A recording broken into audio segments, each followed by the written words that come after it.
E aí galera, como estão? Espero que bem. Bem, nessa etapa nós vamos começar a fazer o primeiro sombreamento do desenho, né? Normalmente a gente também utiliza os lápis mais claros ou intermediário para essa etapa e não o mais escuro que nós tivermos, tá? Como você já sabe, estou fazendo tudo com uma única gradação de lápis, o 3B. Então, nesse caso, a gente controla só na mão. O vídeo está acelerado em 2 vezes também e vocês podem acompanhar nessa etapa do desenho a aplicação dessa primeira camada de sombra. Nessa etapa é muito interessante que a gente aperte os olhos para olhar na nossa referência a todo tempo, a fim de diminuir a quantidade de meios tons que a gente consegue enxergar. Então a gente fazendo isso, apertando o olhinho um pouquinho para olhar o desenho, a referência, nós conseguimos ver mais separado o que é sombra escura e o que é luz. São essas partes que nos interessam nessa etapa do desenho. Então a gente vai pegar o que seria a sombra mais escura, tanto a projetada, que é a que se projeta por cima da superfície ou da mesa que se encontram nossos objetos, como as sombras próprias, né? A sombra do próprio objeto, a parte mais escura dessas sombras, e são essas duas partes que interessam para a gente nessa primeira etapa. Além da sombra própria, da parte mais escura da sombra própria e da sombra projetada, a gente aplica também a sombra do fundo, né? A parte que está menos iluminada no nosso papel vai ficar mais escura e a que está mais iluminada vai ficar mais clara, e a gente também faz essa divisão nessa primeira etapa. Fica claro para a gente ver nesse processo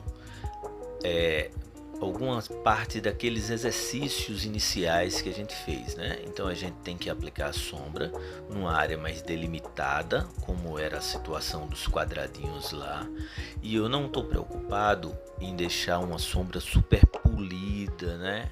Não me preocupa que apareçam as marcas da ferramenta nessa etapa do sombreamento.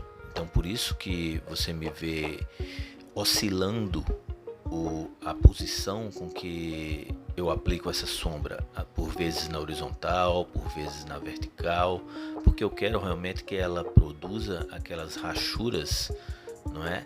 Que são interessantes para esse tipo de desenho. Caso a gente não queira que isso apareça, queira que fique mais polidinho, mais homogêneo, o ideal é que a gente use a sombra para um único lado, né, a posição do nosso lápis, e que a gente espalhe ele ou com esfuminho, ou com um pedacinho de papel higiênico, que é o que eu mais uso, ou papel toalha, ou com o próprio dedo.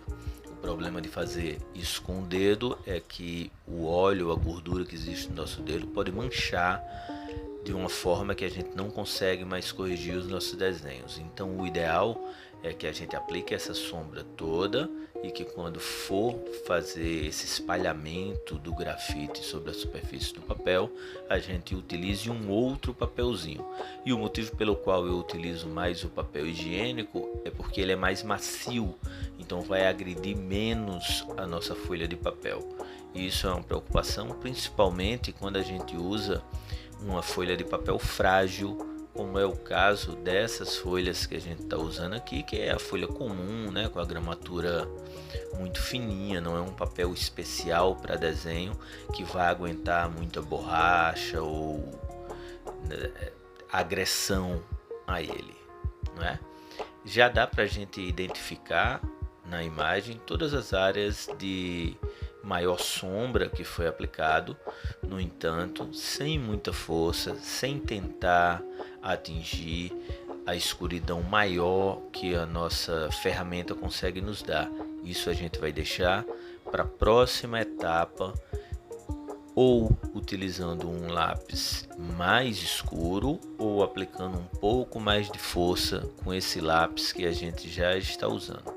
De qualquer forma, na primeira passagem de sombra por nosso desenho, o ideal é que não se utilize tanta força assim para a gente conseguir deixar o papel intacto, né? E a gente consiga fazer esse meio tom mais homogêneo.